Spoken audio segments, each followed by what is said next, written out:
Well, hello everyone. It is that Weems guy here for another episode. We're actually recording on a weeknight for the first time in forever.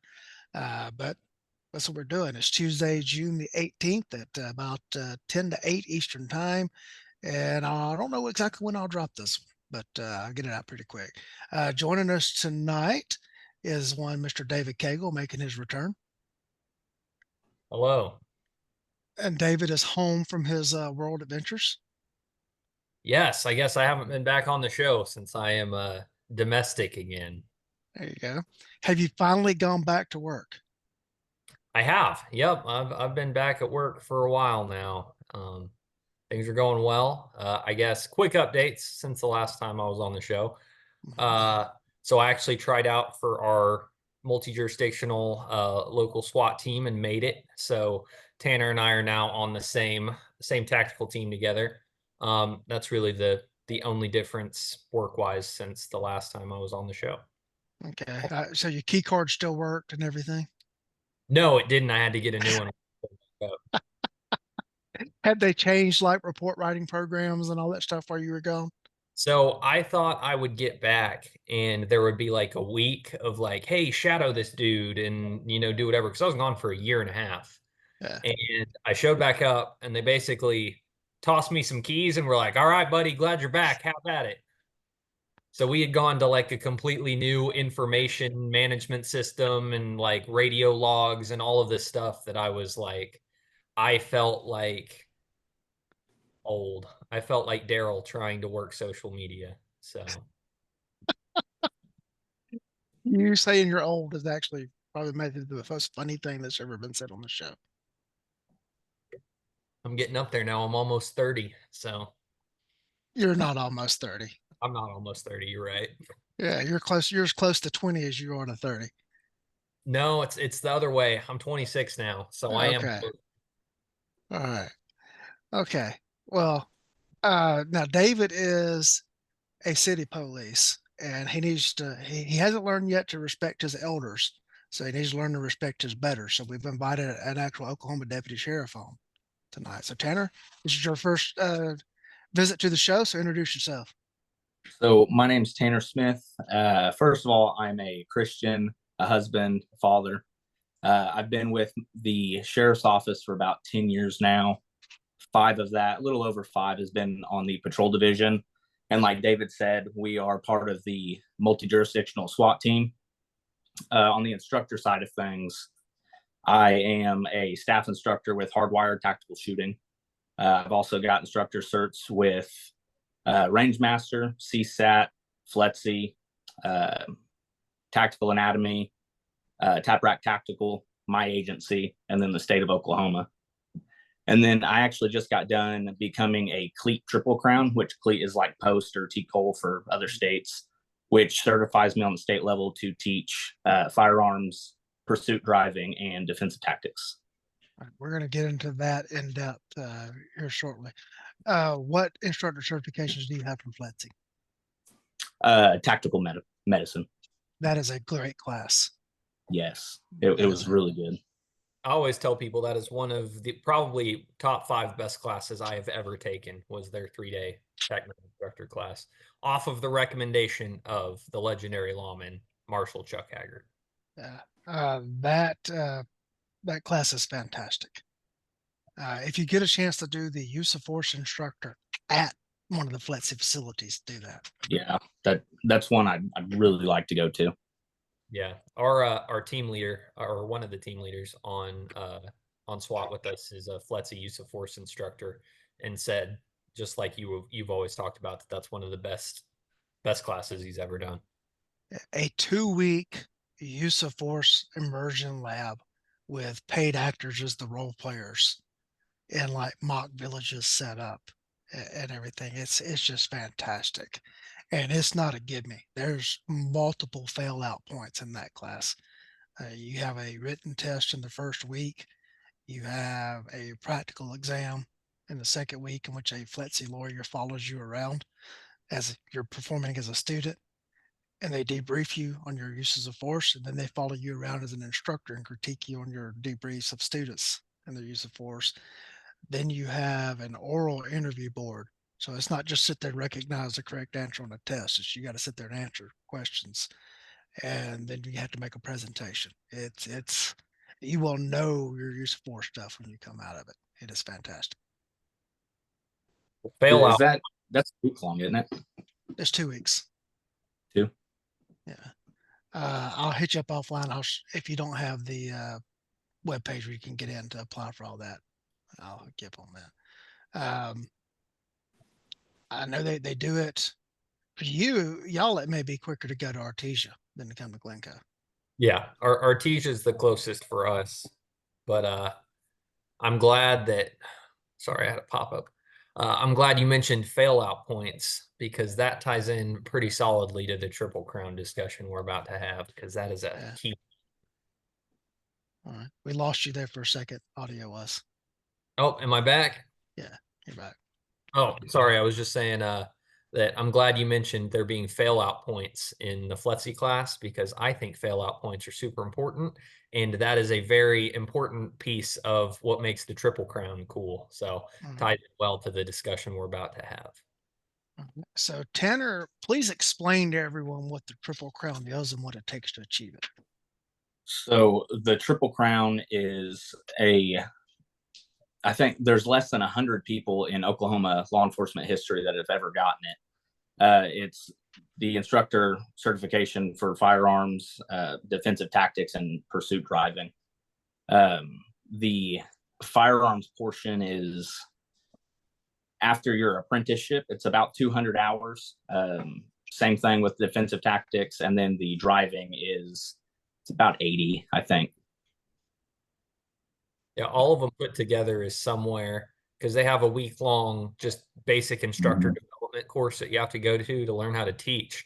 So when you put everything together, it's about 700 hours worth of training, which is significant for a law enforcement program. Georgia's just revamped our instructor certification process for post here. We used to have what was called general instructor, which is what I am as one of my things. General instructor is a certification that was required to be able to teach anything in Georgia. And then once you had achieved your general instructor, then you could start taking the specialty instructors like firearms, DT, driving instructor,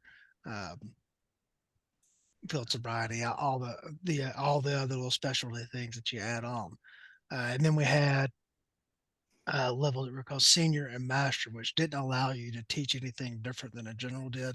It was just like a feather in your cap type thing. They have revamped that with levels 1 through 5. And so a level 1 instructor is, I think it's a 48-hour class they go through. And if you go through that, you may only teach within your agency and you may only teach lesson plans that someone else wrote. A level 2 class is another follow-on class, is like another 50 something hours, I think. And with that, you may teach outside of your agency. You may develop your own lesson plans and the like. And then once you start getting into any specialty stuff, you become a level 3 guy. And then the 4 and 5 are the old senior and master. So I got grandfathered in automatically to a level 3. Now that process for me was you got to take the 80-hour basic instructor course to get your general. And then our firearms instructor course is another 80 hours.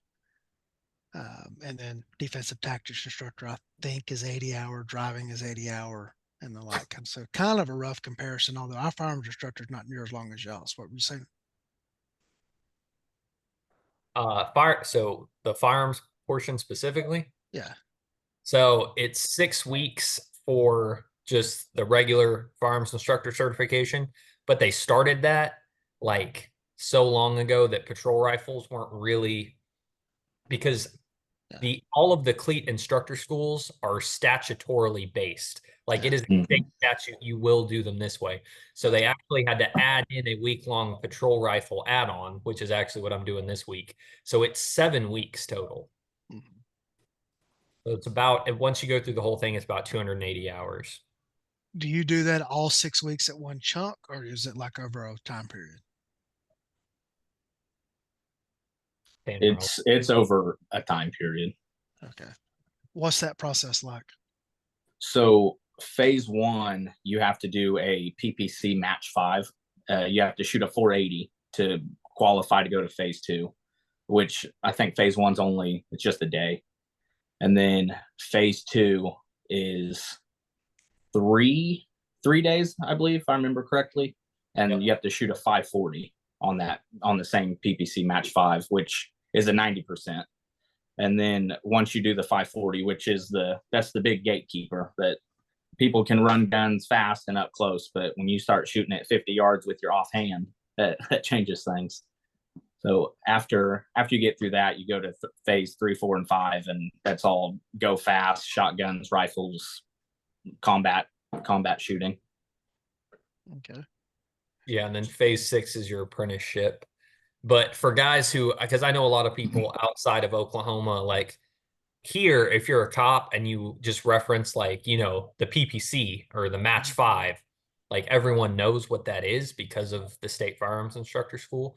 But I know a lot of dudes outside the state have no idea what the old NRA match 5 is. So for anybody listening that doesn't know, that is a 60 round, basically a bullseye course, shot on a B-27 target, and the vast majority is shot at 25 and about half is shot at 50 yards. So like Tanner referenced, you have to do all kinds of stuff like shoot from behind cover with your support hand at 50 yards. And there's a lot of like very, very high marksmanship demands for it. So like people always use the like the term like, oh, a USPSA C-class shooter is like the standard. I do not think your standard USPSA C-class shooter could shoot a 540 on a PPC because it's just different skill sets. And they keep it in the firearms instructor school to weed out people who do not have like rock solid marksmanship fundamentals. But cops can't shoot, David. That's a whole other discussion. Uh, Oh, yeah. we've got to point out here something that's a very key difference between the institutional type schools and a lot of the private sector stuff is you show up, like say on the first day, y'all's phase one. For us, first morning firearms instructor, and they run you out on the line. And if you don't shoot the pass and score, they send you home. Yeah. Like right then and right there. As a matter of fact, here at our state training facility, they used to provide the ammo for the shoot-in. And they figured out how much ammo was being spent by people who failed the shoot-in. And so now you have to bring your own ammo for that so that the state doesn't spend any money on you if you can't pass the qual course. And So, that's the way, I mean, yeah, when you put up gates like that, you only get people who want to show up. yeah. And it amazes me that with the courses published ahead of time, and then like we still have people that show up that can't do it. Number one, and number two, it's like not really close sometimes. Why would you come if you're barely eking out 90s and standing in your practice at your own range? So that's that. So from phase one to phase two, that 480 in phase one to the 540 in phase two, people think because they shot that 480 that they're good to go, and they show up for phase two and they're shooting 500s now, and it's been a constant thing. It's about a 50% failure rate once they get to phase two. Okay. Yep. And I think I showed up to my phase 2 with like 26 people and like 12 of us passed. And they said that's like Tanner referenced. It's pretty consistent across the board. It's about a 50% failure rate. It is not uncommon for people to have to redo phase 2 like 2 or 3 times to pass. Yeah. When I went through the FBI firearms instructor school, we had to go for a pre-qualification day. So basically, you show up, and we had to shoot the FBI course of fire that was in place at the time. We had to shoot the Alabama post course of fire because the class was being done in Alabama, and so they were getting cross certified as state firearms instructors as well. Um, we had to shoot the FBI bullseye course. We had to pass a rifle course. We had to pass a shotgun course.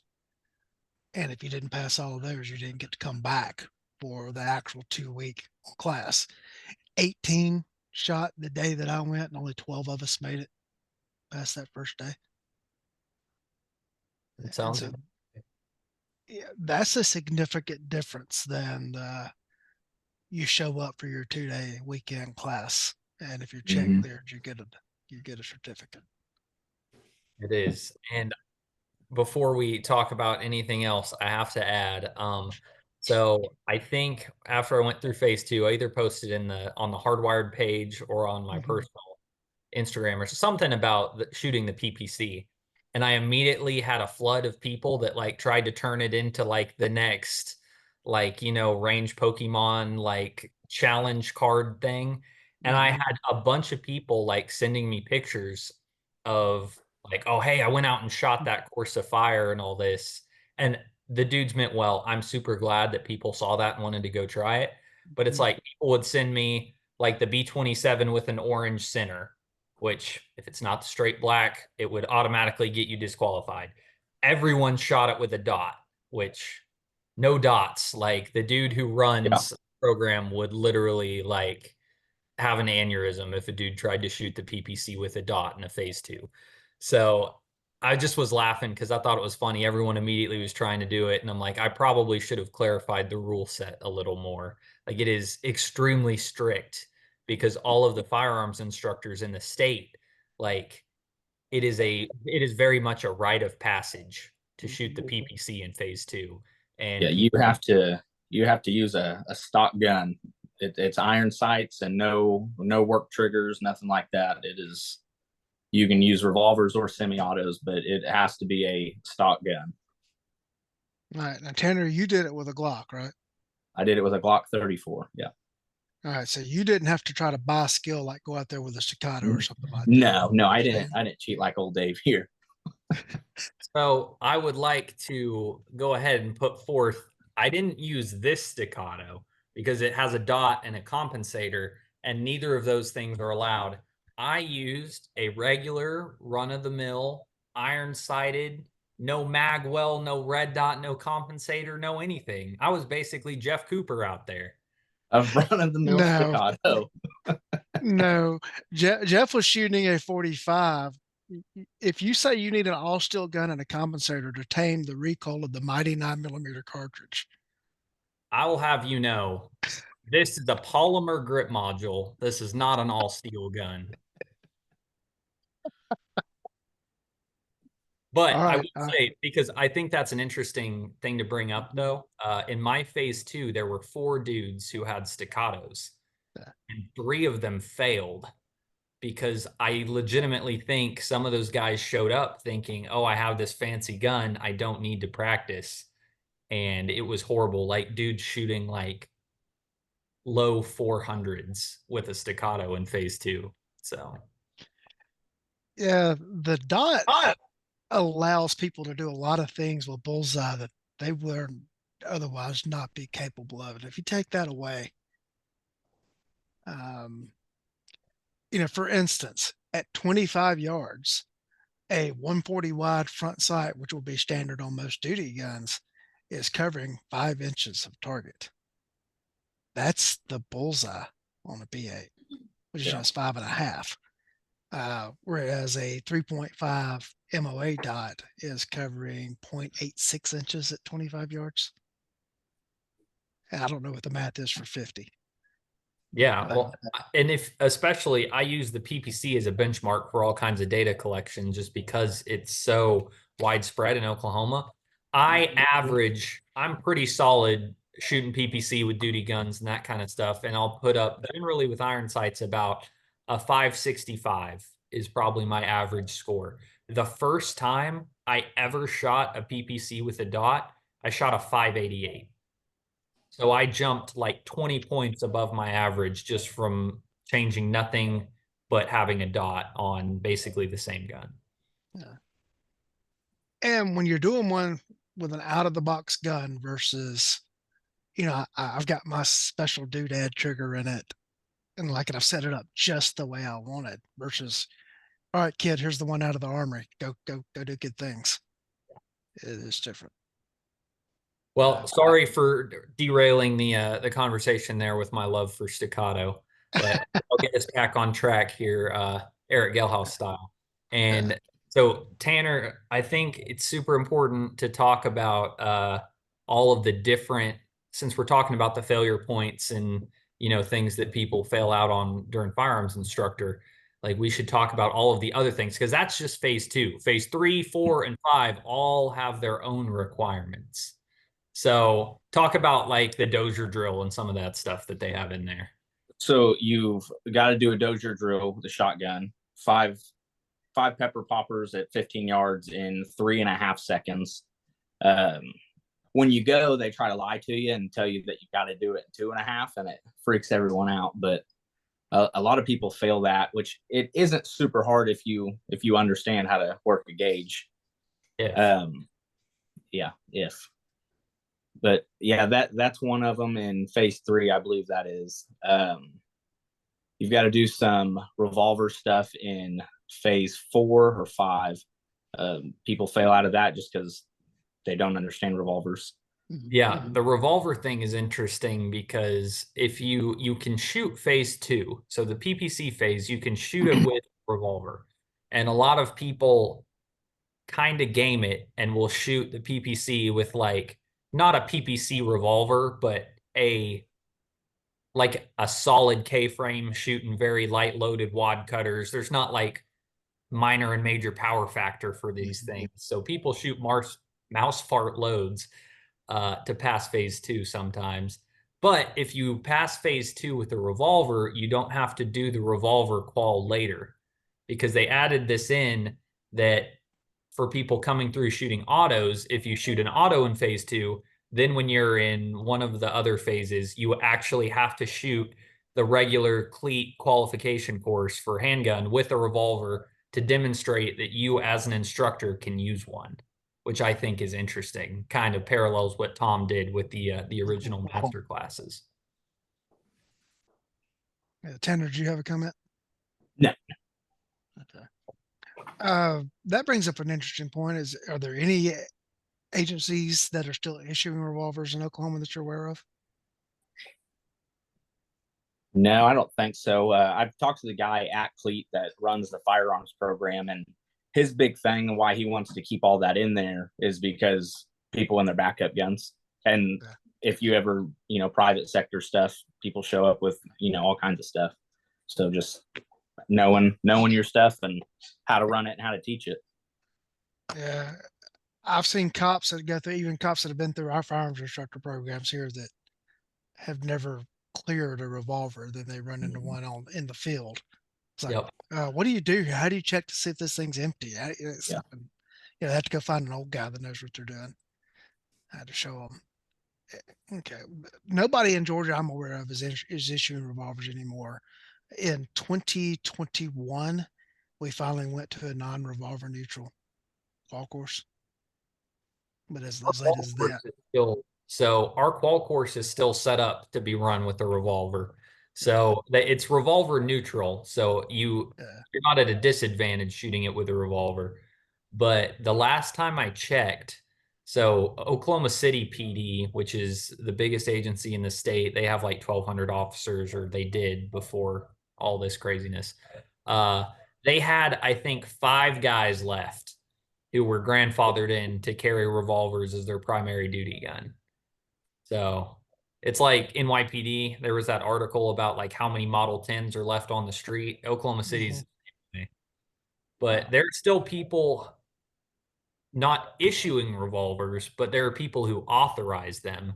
So, for example, the agency that's right next to mine, which is an area Tanner works as a deputy too, they have a guy who carries a Model 19-5 as his duty weapon. So they're still out there. The last cop in Georgia I've seen actually carrying a revolver on duty was me. And I was in a Class A uniform and was doing it. I haven't seen one in for forever around here. But All right, so you had the 5 phases of the firearms instructor program, and each phase is something you have to pass before you move on. But say you get stuck on level 3, you can keep doing it before you move and keep coming back to it. You don't have to start back over at 1 each time. Right. Yeah, you can wait for someone else to put the school on, wait for whatever host to come back through and do another one. But yeah, you can start right back where you were or wherever you failed out. Okay. All right. What's a typical graduating class like numbers wise for the people that make it all the way through firearms instructor? They generally do classes. They start around in low to mid 20s, and I mean maybe in the teens. Okay. So how many people would you guess like start the process, like show up for level 1? I'm going to be a firearms instructor. What's the percentage that makes it all the way through the end of it? Ooh, I'd say half. yeah. Phase 2 is really the gate, and they have that 50% failure rate. And I would say a good percentage of those guys shoot the PPC, realize how hard it is doing it, four score in front of your peers, like all this stuff on the line, and they never come back. So I would say it's about a 50% across the board washout rate. But we haven't talked about phase 6. Phase 6 is probably the most important part, I think. So Okay, go ahead then. Tanner. So phase 6 is so our firearms block in the basic academy is 2 weeks long. So phase 6 is essentially an apprenticeship, and you have to go and be there for 100% of that 2 week block and just teach a basic academy and prove your knowledge and your instructor abilities. All right, so you can make it all the way through the class, like through the first 5 phases, show up at phase 6, and they're like, "No, you can shoot, but you're not apparently not capable of teaching," and they Yeah, bounce you out of there. Whoever that range master is, if they decide, hey, this guy doesn't know anything, he can shoot a gun well, but that's about it. He can not sign that piece of paper. One of the failings that I have seen of institutional schools is that there's really not a test on the teaching. It's most of the courses are centered around can you can you as a shooter shoot good enough to shoot whatever we set the level at Right. of the passing score is, and then it's basically running lines of shooters, scoring targets. It's mostly an administrator course than it is a coach course. How much is of the CLEAT program there in Oklahoma is on actually coaching individual shooters? So with the 3 disciplines, there's that apprentice phase is in all 3 of them, and even throughout each school, there's parts of it where we have to come up with course plans and little sections where we have to be the coach for the other student instructors, and they try to put it in, which I really like that, because I mean, like you said, you're check caches and you're an instructor now, and that's just, I mean, both of us know that that's just not true. Oh, I remember being thoroughly disgusted by someone who was walking back and forth behind the line of shooters when I was in the academy that was wearing a red shirt that said he was a firearms instructor, and telling me, "Hey, Weems, you're jerking the trigger." Like, well, how do I fix it? Stop jerking the trigger. Well, thank God you were here, or we never Yeah. would have made it through. And it seemed like every problem that a shooter had, they, as Tom would say, they pulled the parrot string. Oh, you're jerking the trigger. You're jerking the Yeah. trigger. And it took me years of self study, away from that, seeking out stuff to actually figure out, okay, it's not jerking the trigger, it's these other things, and here's how you can coach people through it. It's nice to see that there's a more of an apprentice-based program there where you're getting signed off on Mm-hmm. actually Well, performing versus you got the paper, now go do it. and that's one of the reasons why the Triple Crown specifically is such an impressive thing. Disclaimer, I'm not one. I'm working on it currently. I'm in the middle of a couple of them, but Tanner had Tanner on because he just finished the pursuit driving instructor. So he finished the whole program. And I think one of the most impressive things about that is by the time you are a Triple Crown, you have 7 weeks, 7, that is nothing but coaching and being an instructor. So you have basic instructor development, and then or I guess 6, because you have 2 weeks teaching defensive tactics, 2 weeks teaching firearms, a week teaching driving, and then the week that just basically certifies you as an instructor. So compared to 6 weeks, that's 240 hours. That is basically 240 hours of just being an instructor versus, like a 3-day typical NRA, USCCA civilian side, well, cops are civilians, but you know what I mean. Civilian side instructor certification, that's about 24 hours. So we're talking 10 times more just on the instructor side alone. Now, I will say here, the Range Master Instructor course, of which all 3 of us are graduates of, the initial one is a 3-day course. It's probably about 5 days of a cop class packed into 3 days, if you will, if we're going to be true, honest on the equivalencies Absolutely. here.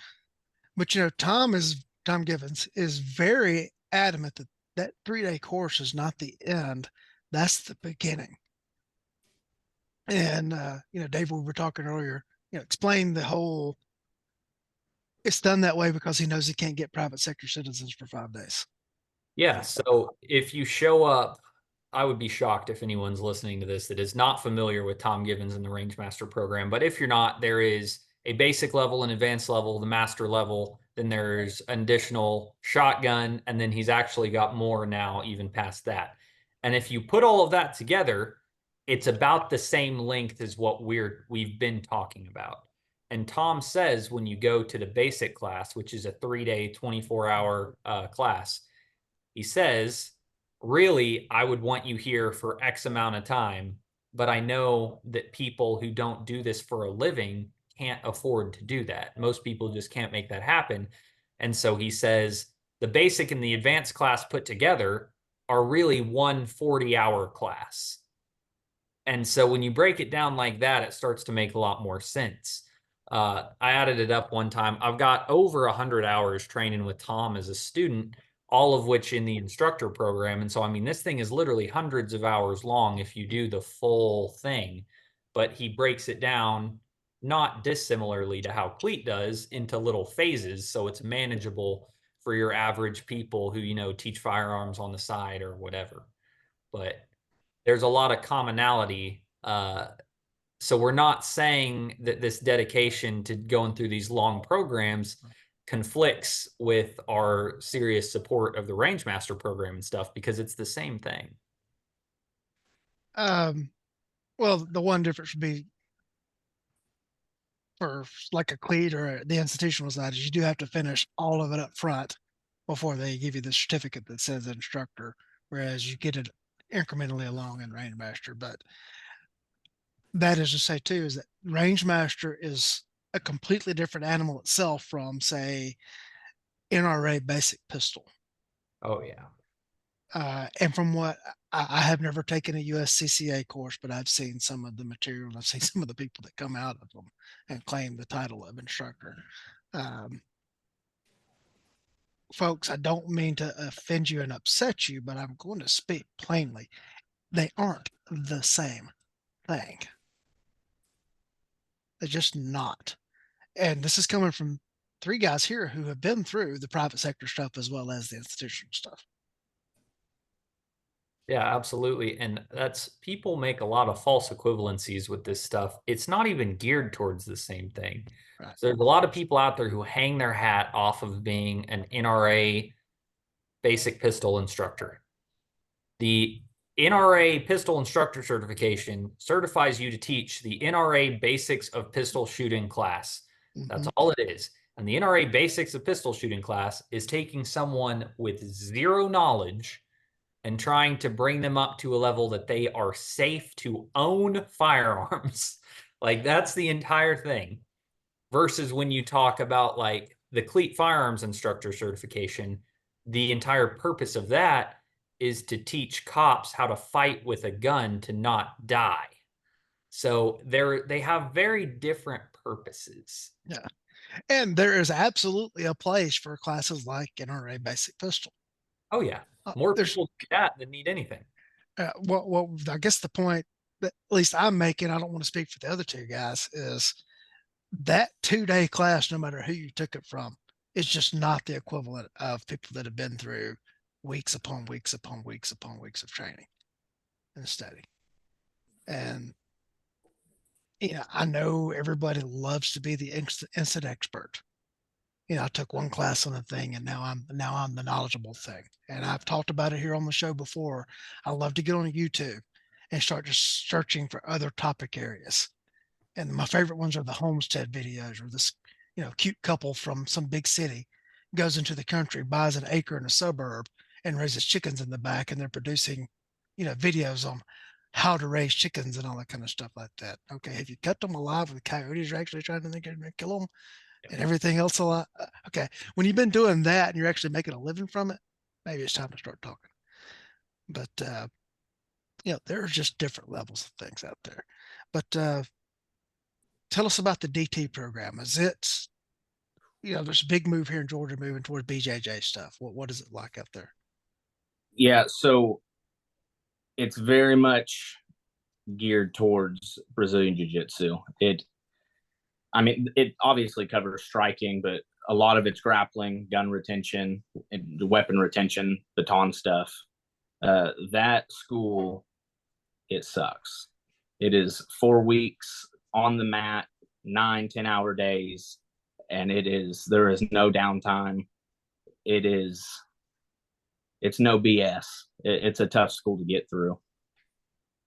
Yeah, that's the one that really stops people from being a Triple Crown, because you cannot fake your way through that. You have to be in shape and dedicated, because it is legit 10-hour days for a month of just doing nothing but, rolling on the mats and stuff. So serious.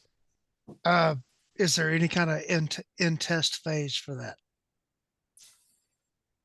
Not set forth by cleat. My agency did like a tryout type thing. We showed up and they essentially smoked us and said, "Yeah, you're in pretty good shape. We think you'll get through," but nothing set by cleat. Okay. Here there is a physical fitness test on the first day. If you show up, you got to pass that before you go in. There used to be a requirement that you had to have taken the student level class within a year of going to the instructor level class. I don't know what their current status of that, because DT is not my thing. And so some of that may be changing as we're revamping all of our instructor stuff. And of course, they're revamping a lot of stuff to align with new academic curriculums that are coming out and the like. Well, and with DTI, the kind of the gate to entry is their version of phase 2, like in firearms instructor, is the entire first week of DTI is basically just them smoking you and just doing nothing but crazy PT workouts all day, every day for the first week to try and make people quit.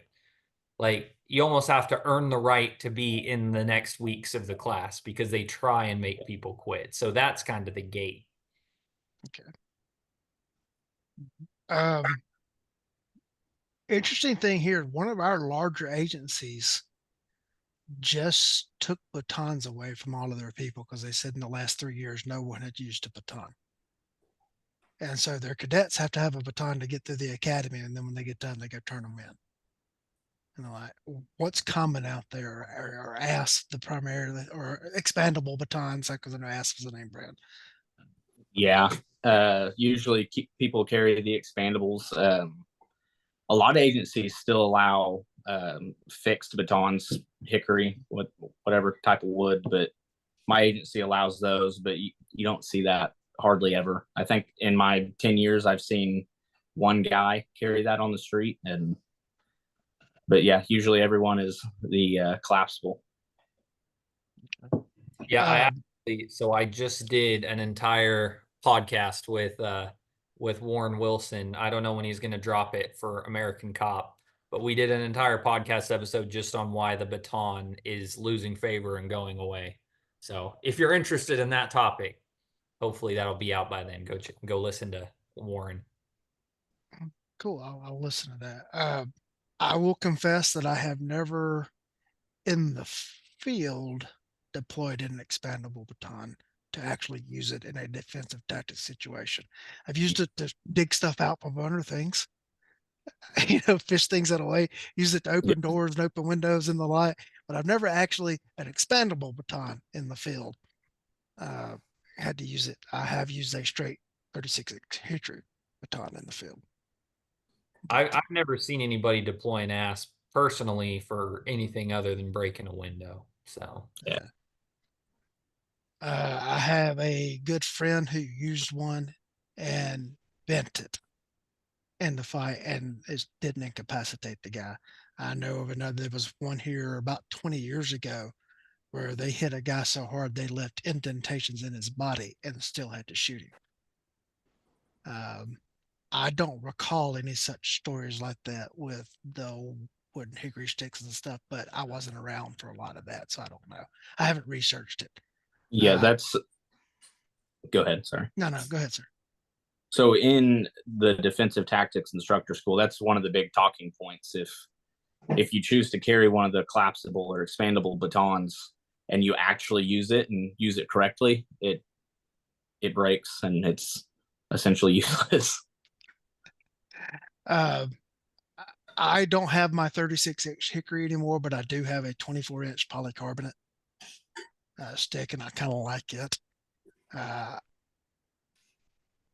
One of our dear friends, the concierge to the Firearms Elite, gave me a couple of PR-24s here recently, and I play with them. I don't know what to do with them other than use it like a regular stick.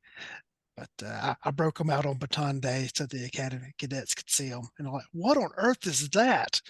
And we'll go around. They'd be hitting each other, the pads with the asp, and I walk up that polycarbonate, schwack, and there was a noticeable difference.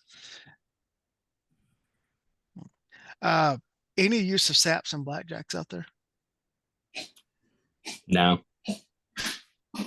Yeah, they pretty well fallen out here as well. Yeah. Okay. Tell us about the drive-ins. So the driving, I think, was probably the funnest, but also the most challenging. Mm-hmm. I'm confident in my driving, but just going into it, we don't pursuit drive every day and we don't drive like maniacs all the time. And that's pretty much what that school is. It is, there is a ton of failure points in that school.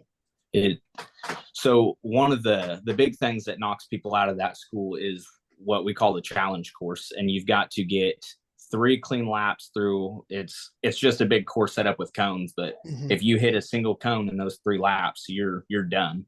And it's also timed. So if you're going too slow to keep from hitting cones, you still fail. Yeah.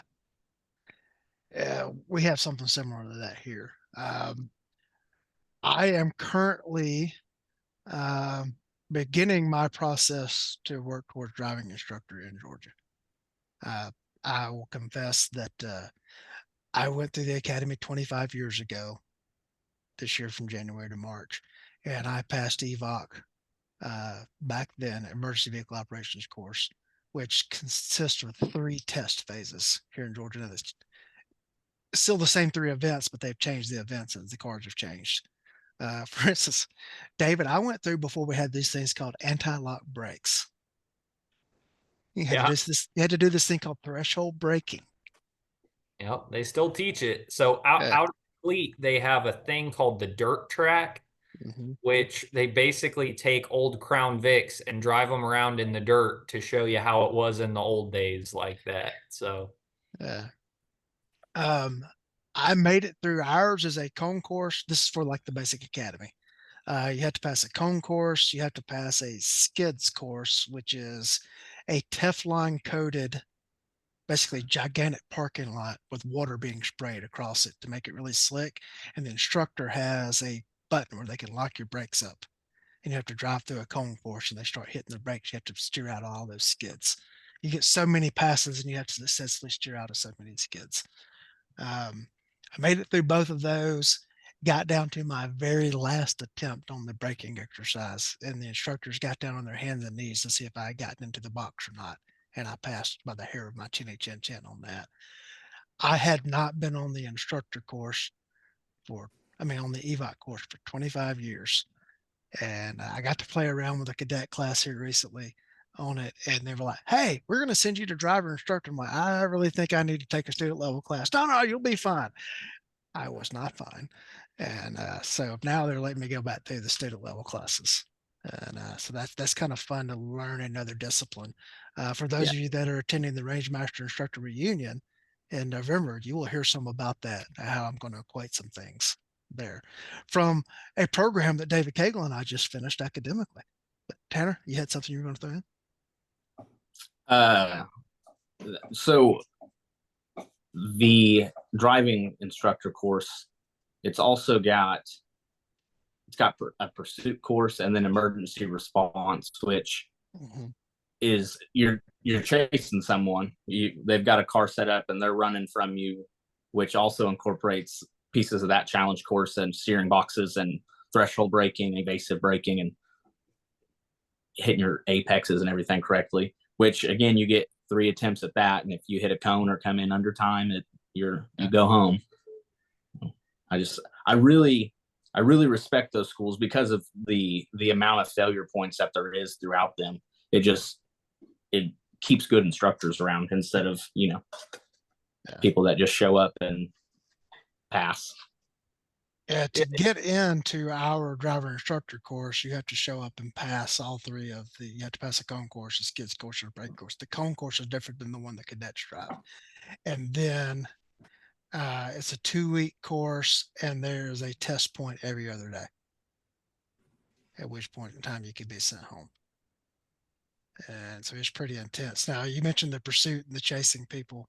We have a pursuit class here at the big state academy facility that has driving tracks and everything, where they do nighttime pursuits.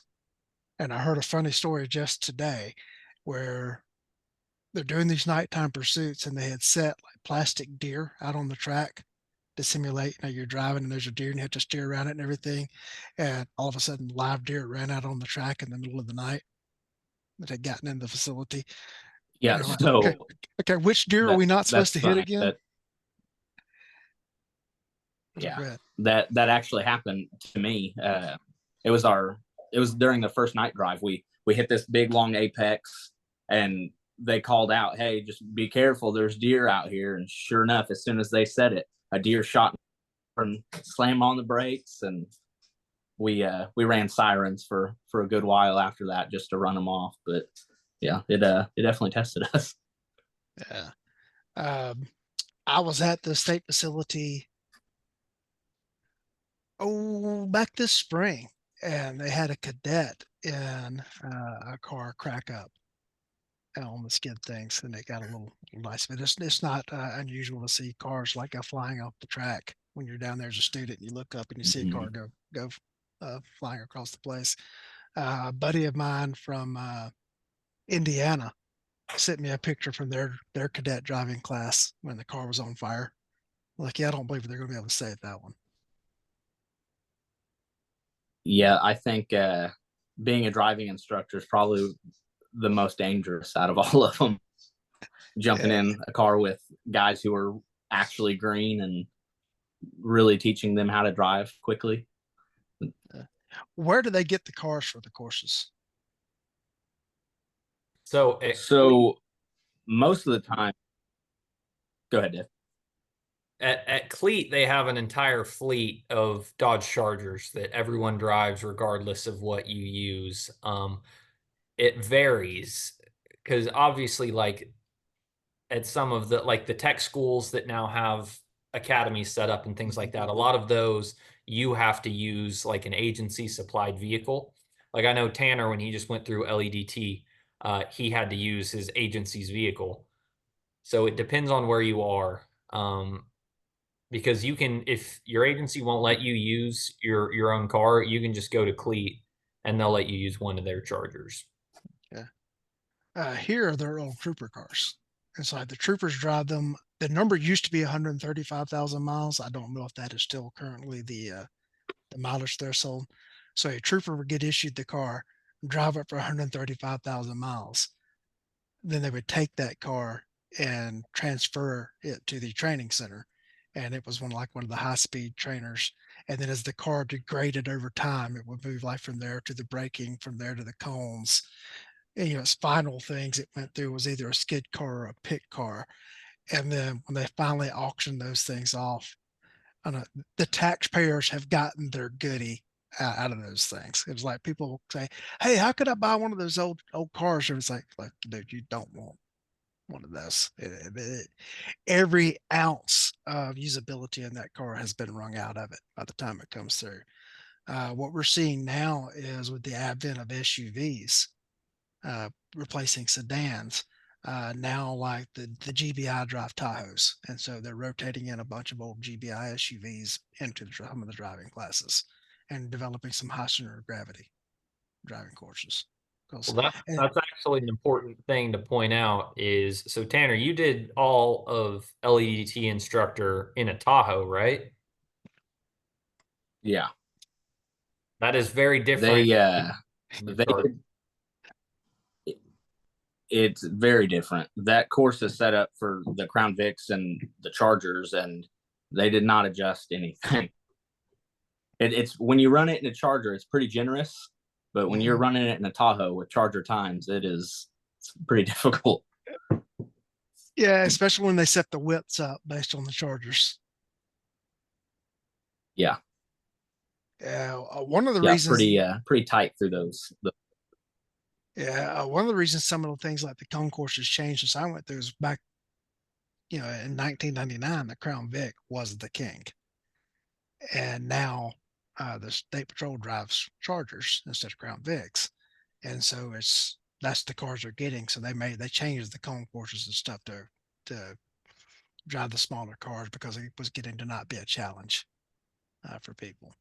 Right. And for me, I've never worked at an agency that issues charters. And so when I go down there and take a driving class and I get in a Charger, I'm like in a foreign world. It's like, somebody please go find me a Crown Vic. And it's just different.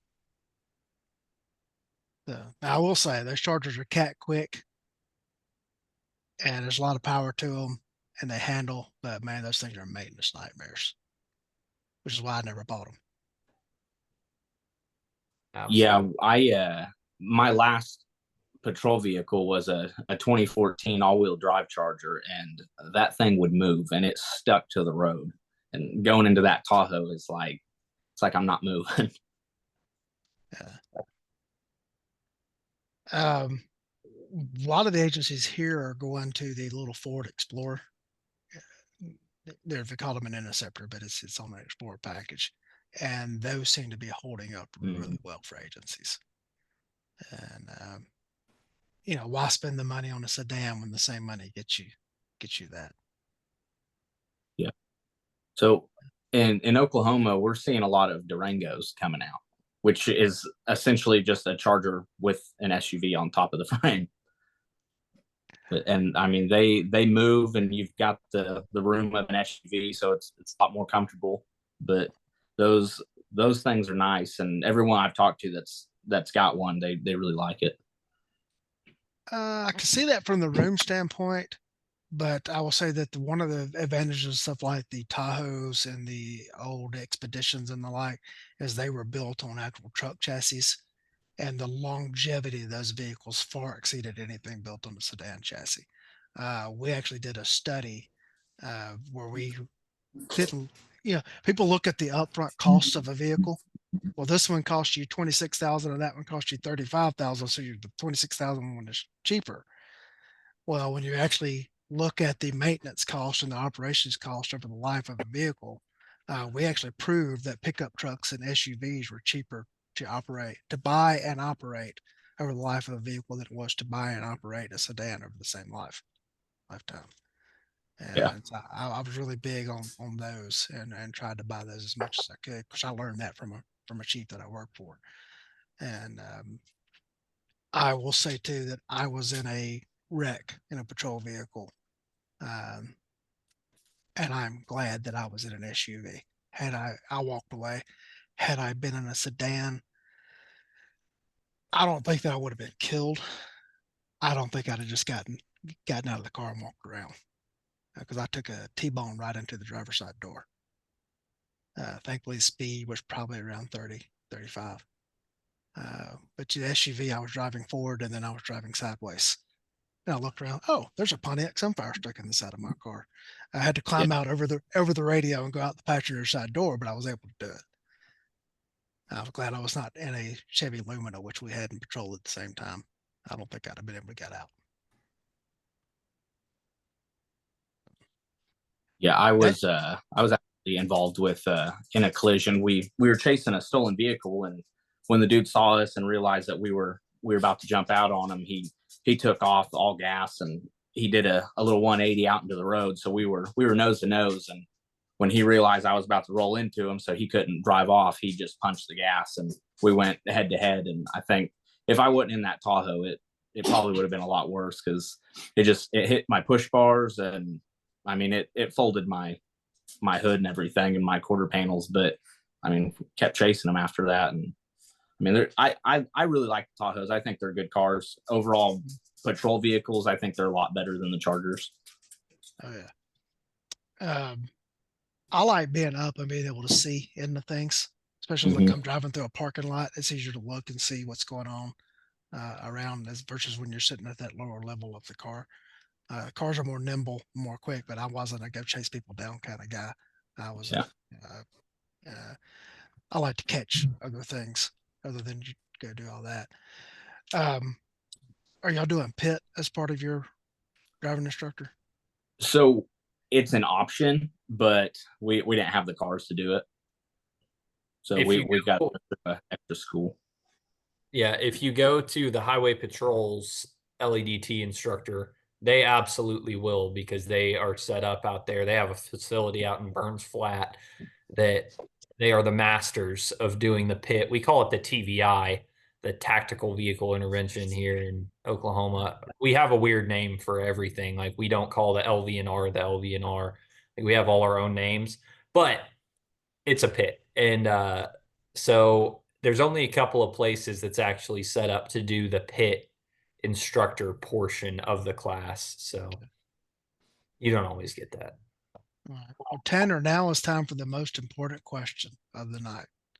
As you are an Oklahoman, what is your favorite flavor of Brahms ice cream, and why is John Hearn wrong about Brahms? Oh man, favorite flavor ice cream. Man, I like Rocky Road. From Brahms, up, right? Yeah. Hey, guy, I could deal with Rocky Road. I'm a peanut butter cup guy from Brahms, but Brahms, everything from there is superior to everything else. Sure. If I could have any flavor, it wouldn't matter. But I like Rocky Road. But if you gave me any Brahms ice cream, I'd be happy.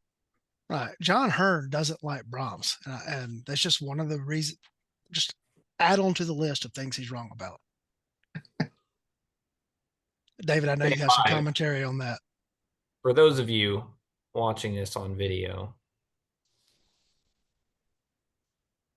I'm just changing my name here. So. Oh, okay. I don't know what you were. Well, for the entire show, my stream name has been John Hearn's #1 fan, and now I just changed it to formerly John Hearn's #1 fan. So, well, when you say fan, there's only one, so it would. That's what I'm saying. I'm the CEO of the fan club. But you know, that's talking about Brahms. Them's fighting words around these parts. So. Yeah. Tanner's son, actually, we went and shot our first USPSA match. Tanner and I did a couple weekends ago, and that was how we bribed his children to come watch us shoot all the stages. Or we were like, "Hey, we'll get you Brahms ice cream afterwards." There you go. What about the Triple Crown would you like to tell us that I failed to ask about? Let's see. I don't know. David, do you think of anything to add? Man, I think so. I think we put this in. Daryl and I did a post about Tanner after he got the Triple Crown on the Hits Facebook page, and basically the gist of it was You know, there are people, and we've already touched on it somewhat, but there are people who think they're an instructor because they spent one weekend learning someone else's lesson plan. And then there are people who are instructors because they spend a significant portion of their adult life learning subject matter and actually devoting themselves to the craft. And the fact that there is only, from the best information I could gather, it's high 80s or low 90s.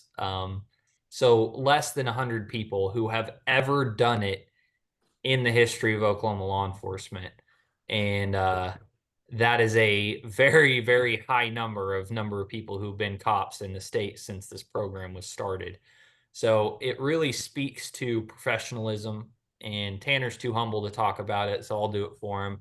But going through and shooting firearms instructor with a Glock as your duty gun, and then driving the driving portion with a Tahoe as your vehicle, like it's truly doing it from the student perspective to become a better instructor, because there's no gaming of it. It's actually just going through getting the knowledge that you have to impart to other people.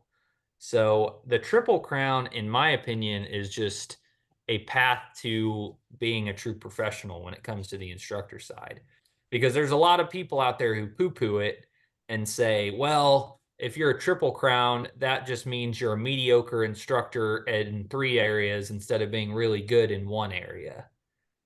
And no one's saying you have to teach all 3 the same amount. Like Tanner is obviously, we're going to teach way more firearms and to a lesser extent DT than we are driving. But going through the program and learning how other instructors teach different subject matter just opens your eyes up to things. Say, if you talk to a serious driving instructor and you listen to them explain a concept, they'll probably explain things way differently than the way a firearms instructor would. And maybe it's a way that is better than the way a firearms instructor would. So getting out there and broadening yourself to all of these instructor things, similar to how Lee and I just did this program at OSU, like it's just all ways to develop yourself as an instructor. So I think it is a solid credential that basically speaks for itself as far as what it means to be an instructor. Okay, you just hit on something there that I was going to be saving for a presentation, coming up later in the year, but I'm going to hit on it here now. David and I just finished a graduate certificate in workforce and adult education. Although, David, I think you're going on for the full master's, right? I am going to try and hit the full masters because I hate myself and I'm not already busy enough. So Yeah. Oh, I've already got a full master's, so I can feel comfortable stopping with the certificate. One of the introduction class in the whole program uh, was basically talking about the differences between adult education and traditional education, which would be regular schools. Uh, that adults like to draw on their own experience, their past experiences, as they're learning new things. And so I was down at the main facility playing around with the cars one day, and I got into the car with one of the actual driving instructors, like, "Hey, give me some tips on how to do this." And we're driving through the cone course, and he used a term, and I was like nodding my head the whole time he's talking, mm-hmm, mm-hmm, mm-hmm. And he used that term, and I said, mm-hmm. And I thought, I don't know what that means, but I just nodded my head and said, uh-huh, like I'm in full agreement with what he said. And so I was actually driving as he's giving me the tips at this point, and I stopped the car. And he's like, "What, man? What's going on?" I said, "I'm not moving until you actually explain that term to me in a manner that I can understand it." exactly. And and so oh, okay. And so he gave me a detailed explanation of what the term actually means. And I came out of that going, I wonder how many times on the firing line, as we're coaching students, we tell them something and they go, mm-hmm, mm-hmm, mm-hmm. And they've got no clue what we actually said. And that was like a grow up instructor moment for me, because I'm in a discipline that I don't understand to the same level that I do with firearms. And if I had just gone along and said, mm-hmm, well, I would not have gotten the explanation that he was able to provide me as to what the term meant. And so later I go down and track down another firearms instructor. Hey, jump in the car with me. And we start driving around and he used the same term. And I was like, I stopped the car and said, now you're going to explain that term for me. So that's like my favorite thing to do now is going and asking all those guys, what does this mean? And so I'm starting to equate it with the same language that I would use to explain that, you know, working a trigger. And Yep. that's how I'm making it rational in my head. I'm using my past life experiences that I already have, and I'm taking this other whole discipline and language, and I'm wrapping it into things. And so that's one of the things I'm going to come away from this as I start teaching is trying to do more of that. And when I say something and a student just goes, okay, please explain back to me what I just told you. Yeah, I think that's one of the things about being an instructor, because obviously the whole thing that we're talking about is learning as much as we possibly can, getting as much experience as we possibly can, the constant pursuit of growth in this area. But the problem is, the more you learn, the harder it is to relate to people who don't know anything. And that is where I think, since we previously poo-pooed somewhat the NRA basic programs, like teaching some of those is some of the best experience you can get, having to explain this stuff to people who literally have zero idea what any of it means. And I think that's one of the reasons that like Tiffany Johnson and Akil Kadir are such good instructors, because they spend like 90% of their time teaching brand new people. Uh, and Daryl talks about it a lot. Like the gateway instructors, I think is what Tiffany and Akil call it. Those are the people who really need to sometimes be the best instructors, because they're going to have to explain this to people who have no idea what they're talking about. I can take someone who somewhat knows what I'm talking about and guide them in relatively easily.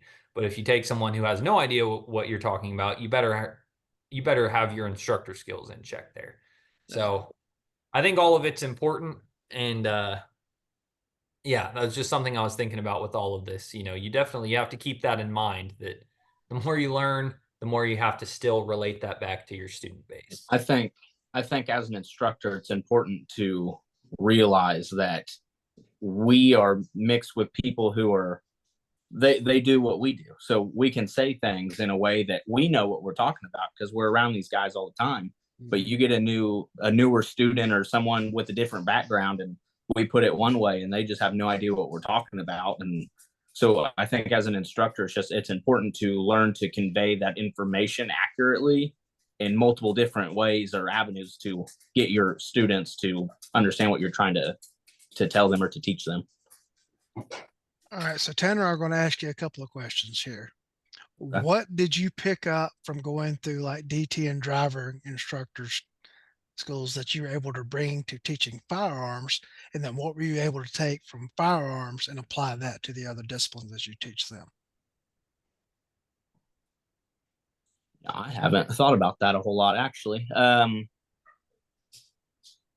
So firearms, obviously, that's what I've been doing the longest. So I think that was what was easier for me. Man, a lot of it is just, as far as teaching and actually doing it, it's just like I was saying, it's finding those different ways to convey that information. And like we touched on earlier, doing the different disciplines and being taught by different guys who they're the expert in that field, seeing the way that they teach those things, you can take stuff back. And if you're teaching a dude who likes to drive cars how to shoot, hey, not so hard on your steering input, loosen up on that, gradually all the way through. You can associate that with your trigger press. Hey, we're not jerking the wheel when we drive, right? So let's not jerk that trigger.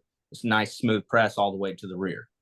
That, just little stuff like that, I think, is important to pick up and to be able to convey back and forth from those different types of people.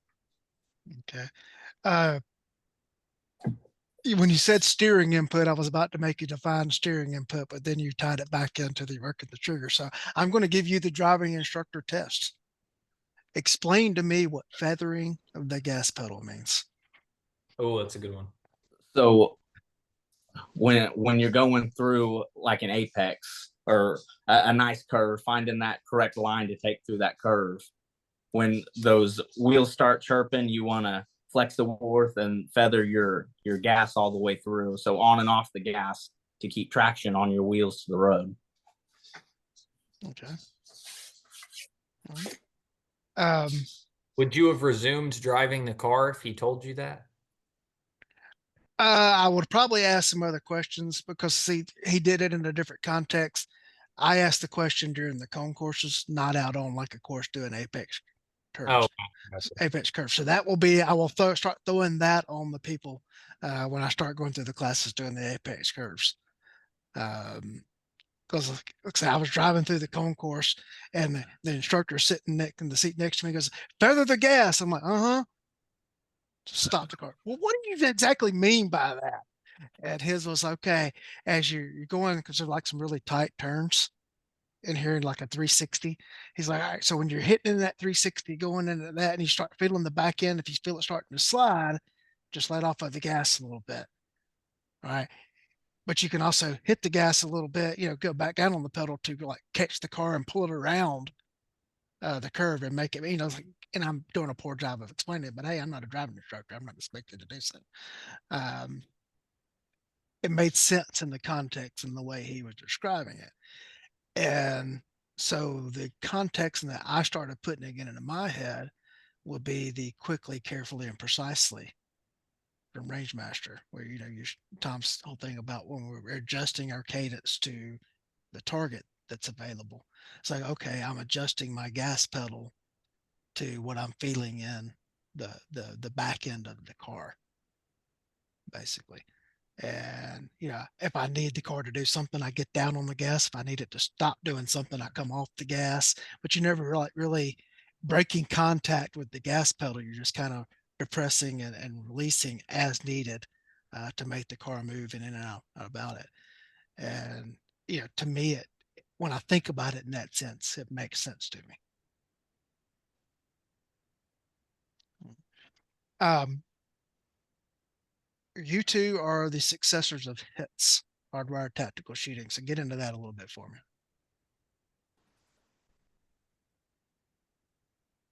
You David, want I me? think I think Tanner's staring at you like you're going to Okay, take that. I didn't know. Okay, so I yeah. thought you'd jump in on that. Tanner doesn't seem to be all that talkative. Well, here's the thing. That's what I'm saying. Sometimes I have to force Tanner to speak because he has It's true. wise nuggets of knowledge that escape when he does so, but he's sometimes quiet. And this is his first podcast ever. So I'm trying not to be that guy that hops on the podcast and is like, this is my episode now. Yeah. But yeah, hits. So Tanner and I have basically taken over the original mission of what Wayne and Daryl set out to do with hits, which was provide quality, serious training to armed professionals doing work with law enforcement guys, hopefully military guys. And not that we're not going to do private citizen training as well, which we obviously will. But Tanner and I are both in the phase of our life where we are working as armed professionals. That's our life. That's what our personal training is mainly focused towards. That's what we're immersed in. So that's probably what we have the most to offer as far as instructor stuff. So we're going to be doing a lot of that law enforcement based training, armed professional based training around Oklahoma. We actually reestablished HITS as an Oklahoma based LLC. So it is an actual business here. We have all our ducks in a row as far as that. So we're kind of getting the business stuff up off the ground. But that's kind of where HITS is at the moment. We still, the elusive hardwired tactical shooting website still does not exist, which I've been promising people for like a long time that we were going to finally finish it. And we're getting there, but we still don't have a website. So hit up the Facebook page. That's a hardwired tactical shooting tradition, though. It is basically. I mean, I have to keep some of the DB traditions going there. And by the way, I should clarify that obviously doesn't mean that DB and Eastridge and Wayne and some of the people are just like not going to teach for hits anymore. They obviously are. Like Daryl and Wayne will always be hits. But you know, Wayne is off doing his, if you know what Wayne does, he stays very busy in the professional world. Daryl obviously has the American Fighting Revolver stuff going with Brian Eastridge, and they are insanely busy doing their wheel gun stuff. So, you know, we thought it was a good kind of natural progression of things. And honestly, I mean, it's the biggest honor of my life because Daryl came to Tanner and I, and originally it was me. Tanner came in on it later. But like these are the guys who have brought us up. Like we've done a true apprenticeship under these dudes. Like I have been AIing for Daryl now for like over 5 years, probably. I think the first time I AI'd for him was about 5 years ago. So before we even thought about, you know, getting up and running our own classes for hits, I spent years learning the whys of why we teach the way we do at hits and the training methodology and making sure I was checking the boxes in my own personal progression that, you know, we owed to our students and all of that stuff. So we finally are at a point where Tanner and I have, obviously we're never going to stop developing as instructors, but we've paid our dues enough that we feel like we're not robbing people of their money to be lead instructors in classes. And we feel like we have some things to offer. I think my TACCon blocks with Daryl were relatively well received from the feedback that we got. So, you know, we're just Even though you talked about getting shot at through a wall, and I have seen on YouTube where it was definitively stated that people don't shoot through vision barriers at people. I have heard that before. My own personal experience somewhat disputes that. Tanner was shot at through a window once, so that almost counts. But yeah, Yeah, I would, Tanner, you getting shot at almost counts. yeah, there Yeah. you go. But that's one of the things that's a good point is with hits, and I mean we could do a whole episode on this. Like I feel very strongly that we're losing a lot of the experience-based instruction because I see things like that and it's like, hey, you know, I'm a young guy. I haven't been doing this nearly as long as a lot of these other guys teaching, but it's like I have enough real-world experience to realize that when people speak on things, not only have they never done, but they've never been attached to the people who do it in any shape, form, or fashion. You can truly crown yourself an expert on anything right now. And that becomes an issue when you start putting out information specifically like you just cited that leads people to making the wrong tactical decisions. Because if you teach somebody that concealment is the same thing as cover, basically, because bad guys won't shoot through things they can't see, and then you're hiding behind something and the bad guy shoots through it and kills you, that is a negative outcome, as Claude Werner would call it. Like, so I feel very personally fired up about all of the stuff that we're doing just because I'm obviously emotionally connected to it. Like, I am emotionally invested in cops having the best technology to make it home to their families every night because I'm a cop that's trying to make it home to my family every night. And Tanner's a cop that's trying to make it home to his family. And so there are, I guess the best way to put it is there are consequences for us teaching the wrong things. And when you get into people, I think that's a Thomas Sowell quote. The worst thing that can happen is when you put people in charge who have no negative consequences for being wrong. There has to be a feedback loop of reality. And that is what we aim to bring with training through hardwired tactical shooting is a feedback loop of reality for people who may otherwise not have access to it. Tanner, any thoughts? Yeah, I think a lot of what Dave was just talking about circles back to what we all discussed earlier in the fact that, you know, these 1 or 2 day instructor courses are put out and your check clears and now you're an instructor. And those are the type of people that are going out and teaching cops or, just other civilians. And it just, that bad information gets circulated with no experience behind any of it. Yeah. Being great at a gun game does not make you great at teaching people how to defend themselves with a gun. Absolutely. So I will say this, because that is an excellent point. So Tim Herron came and took my block at TACCon, and I had a really, really good talk with him afterwards because obviously there'd been just so many discussions between people on social media saying this or that. And within about 2 minutes, Tim Herron and I decided that we actually agreed on most things, and just the way that people are talking about it from two different worlds, they're not communicating it well. And so I was relating, like, when we're talking about high accountability, it's not any different than a USPSA guy talking about shooting your vision. But we're talking about shooting our vision in a real life scenario with all of these other things going on. But there's a bunch of these concepts that people just aren't relating to each other. So I think that is definitely an issue, is just like everyone has their thing that they're really good at. Like I said this in our class, like if I wanted to learn really good technical shooting, I would not go to me. I would go to Tim Herron if I wanted nothing more than a serious performance pistol gains. Like if that was the skill set that I needed, like I'm not the guy for that. And that's okay, because there's room for everyone. Like everyone has their thing to be good at. Not everyone can be the best at everything. So I'm trying to fill my little niche of helping people with constitutional use of force as it relates to gunfighting. And I love all of these guys doing this other stuff. I go to these other classes all the time, but that's my thing. And so I'm not trying to teach other people's thing.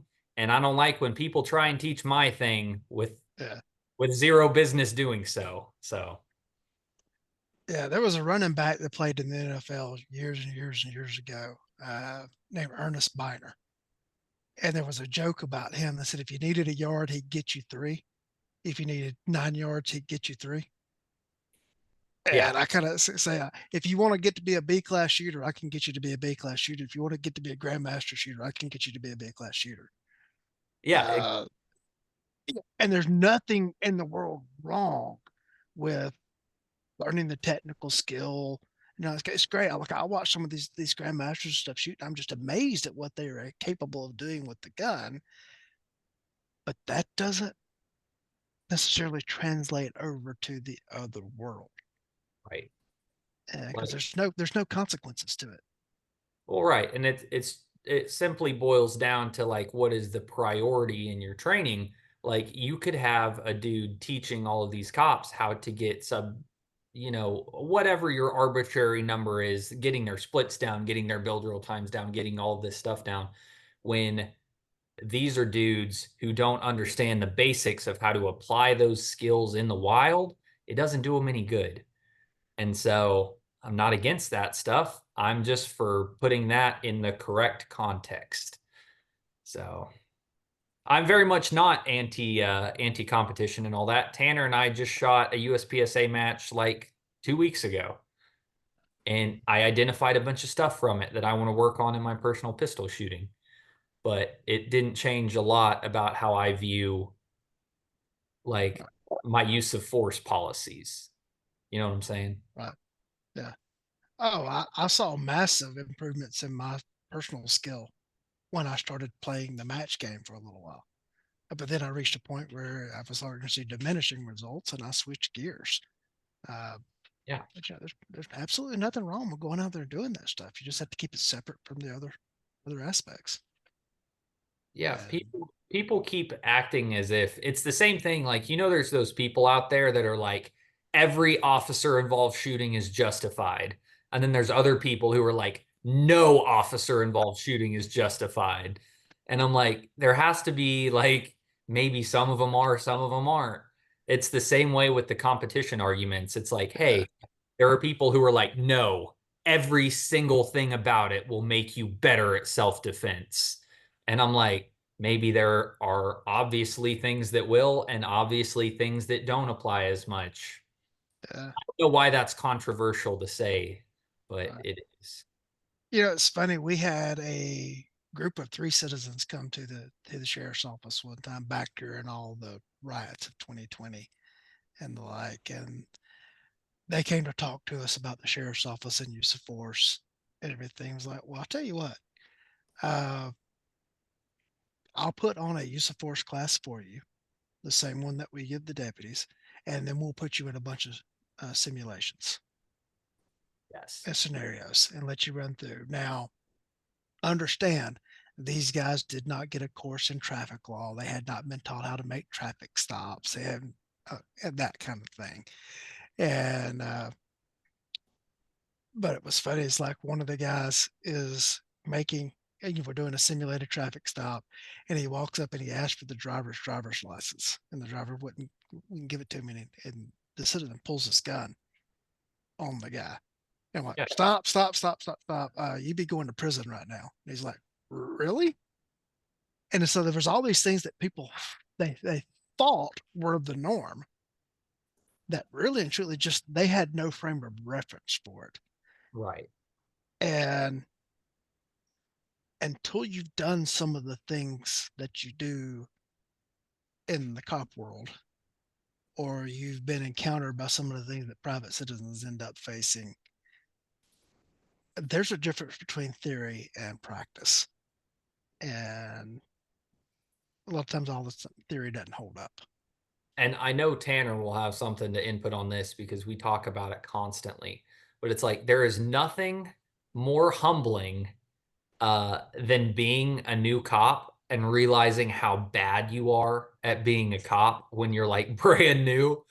And you're like, I am a dude who has gone through, a 600-hour police academy and has all of this training, blah, blah, blah. And then there's some dude sitting on his couch in an Instagram comment section that's like, that's not how I would have handled that. Yeah. It's like, man, that's not how I thought I would have handled that 10 minutes ago. Yeah. But yeah. Go ahead, Tanner. Yeah, just it makes me I'm telling myself it's okay. It was like almost 6 years ago. So David referenced me being shot at.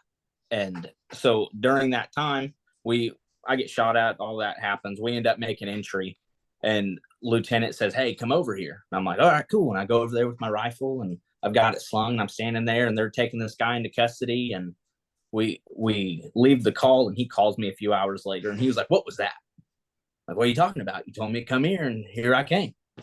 He was like, "Yeah." And no one cleared the rest of the house. What are you doing? And I'm like, yeah, I didn't know I needed to do that. So it goes back to what Dave was saying. When you don't know how bad you are until you know how bad you are. So Yeah. it goes back to the teaching based on experience and everything. Like that's why we want to do that at hits. Like we want to be as experienced and trained up as possible, so we're putting out good information. I will confess to being a rookie offshore night shift and stopping a car, and my lieutenant dropped by the traffic stop. He's like, "What'd you stop it for?" I said, "Lieutenant, I don't know what you call what they were doing, but it can't be right. It's gotta violate one of those code sections." And him looking at me going, "Son, if you don't know which one it violates, you don't turn on the blue lights." It's like, Yeah. yes, sir, but let me explain to you what was happening. And then he was able to take that. He talked to the driver. He actually figured out what was going on. There was a violation. It's just I didn't know what it was. And the legal predicament that I put myself in on that, I couldn't explain the reason for my seizure of the person. And that's the kind of thing. So DB talks about, well, what I would have done was there's always that guy in anything. And it's like, you can certainly get to a level. Like, I know I can do this for me. I can watch some videos and with relative certainty say what I believe I would do now based off of being in X number of situations and what I did based off of that.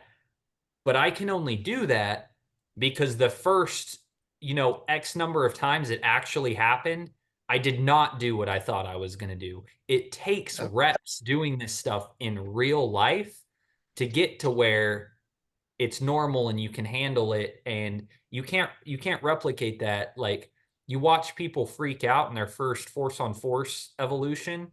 It's like that, times 20. So it takes reps to get good at this stuff. That's Daryl like uses the example of Frank Hamer. Like, Frank Hamer is one of the greatest gunfighters of all time because he was in like 50 gunfights. You think after about a dozen or so, he's probably pretty good at it, right? Yep. And ultimately, the reason that we're so heavy on the experience stuff it hits is because training itself can only take you so far until you get the actual composure to use it. You can know all the right things to do, but until you have the emotional control over yourself in these actual situations to do what you know you should do, it doesn't matter. So, and with getting that experience, it comes back to, you talked about theory earlier. You go to a class and you learn something, and then you go out and you try it in real life and you say, that doesn't work. yes. Yeah. Yeah. The first time you're using your pressure point control tactics on a crackhead that's, higher than a kite, you're like, wait a minute, this might not work as intended. Oh yeah, I was in a fight one night. There were 4 cops and 1 bad guy. They had us outnumbered. See? Yeah. Yeah. That's just the kind of stuff that we're talking about. And I don't know. I have less patience. I try, and I have to be the diplomatic one because I've been following Daryl around, for the last couple of years. So the fact that we're not in prison speaks to my diplomacy skills.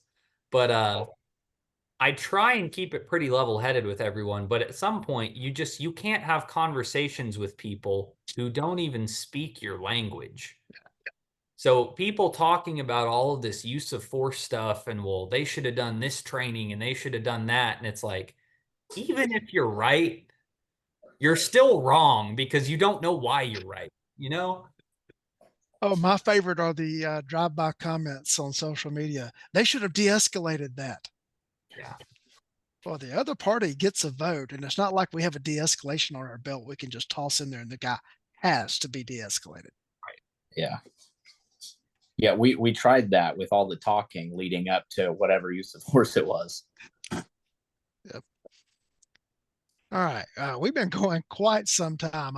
I've lost track of how long we've been going, but We've been going a little over an hour and a half at least, like yeah, 8 minutes, something like that.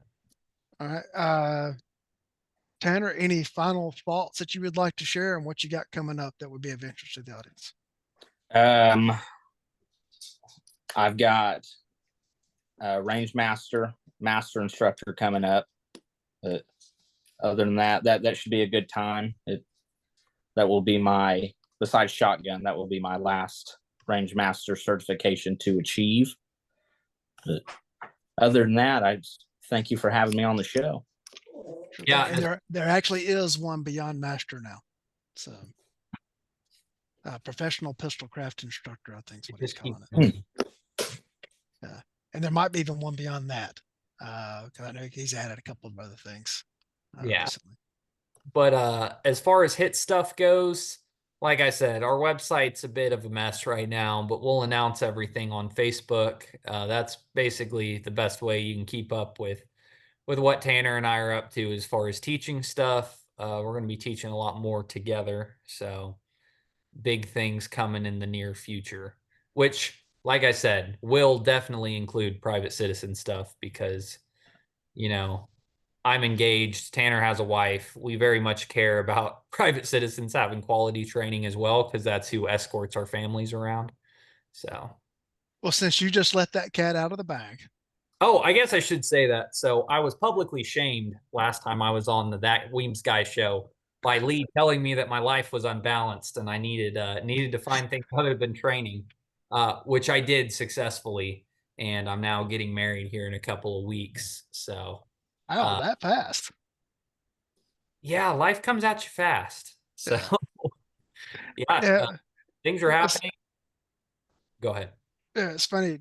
David sent me a text message video one day last week, of they were doing explosive breaching at SWAT practice. And then like I watched that video and I click out of the text message and I like open up my Facebook and there's the picture of the engagement photo. And I texted back and said, dude, you are playing with something way more dangerous than explosives. That is a fact. Yeah, but happy to report my life is much more in balance since the last time I was on the show. So good things happening. It's pretty cool. My fiance is actually BFFs with Tanner's wife, just like we are BFFs. So living the dream out here. Well, there you go. There you go. I am recovering from my hand surgery. The surgery was on May the 30th, so I guess we're at 18 days from that. This recovery is going a lot better than the 2022 surgery. On the other hand, I have not done any shooting yet, but I am able to grip a firearm now, and I've been doing some dry work. Um, but I anticipate getting back much quicker. It took me So I had the previous surgery on August the 22nd, and it was mid-December before I could run for a full 2-day class. I'm anticipating being back much quicker than that. I have a shotgun class scheduled at Cisco, Georgia, at Cohutta Pines on September the 21st. And I anticipate that being, I'm be good enough to go on that. And after that, probably this fall, we'll probably start back running some local pistol classes with some other bigger things coming up in the future to be announced with some new coursework. But I will be staying more true to the Southeast than traveling out further just because of job commitments and the like. I don't have the freedom to travel that I used to. But all of those that have been texting and emailing enough and asking about my recovery, thank you. It's going well. Uh, Thanks to David and Tanner for coming on tonight, and to the audience. Thank you for choosing to spend your time here with us.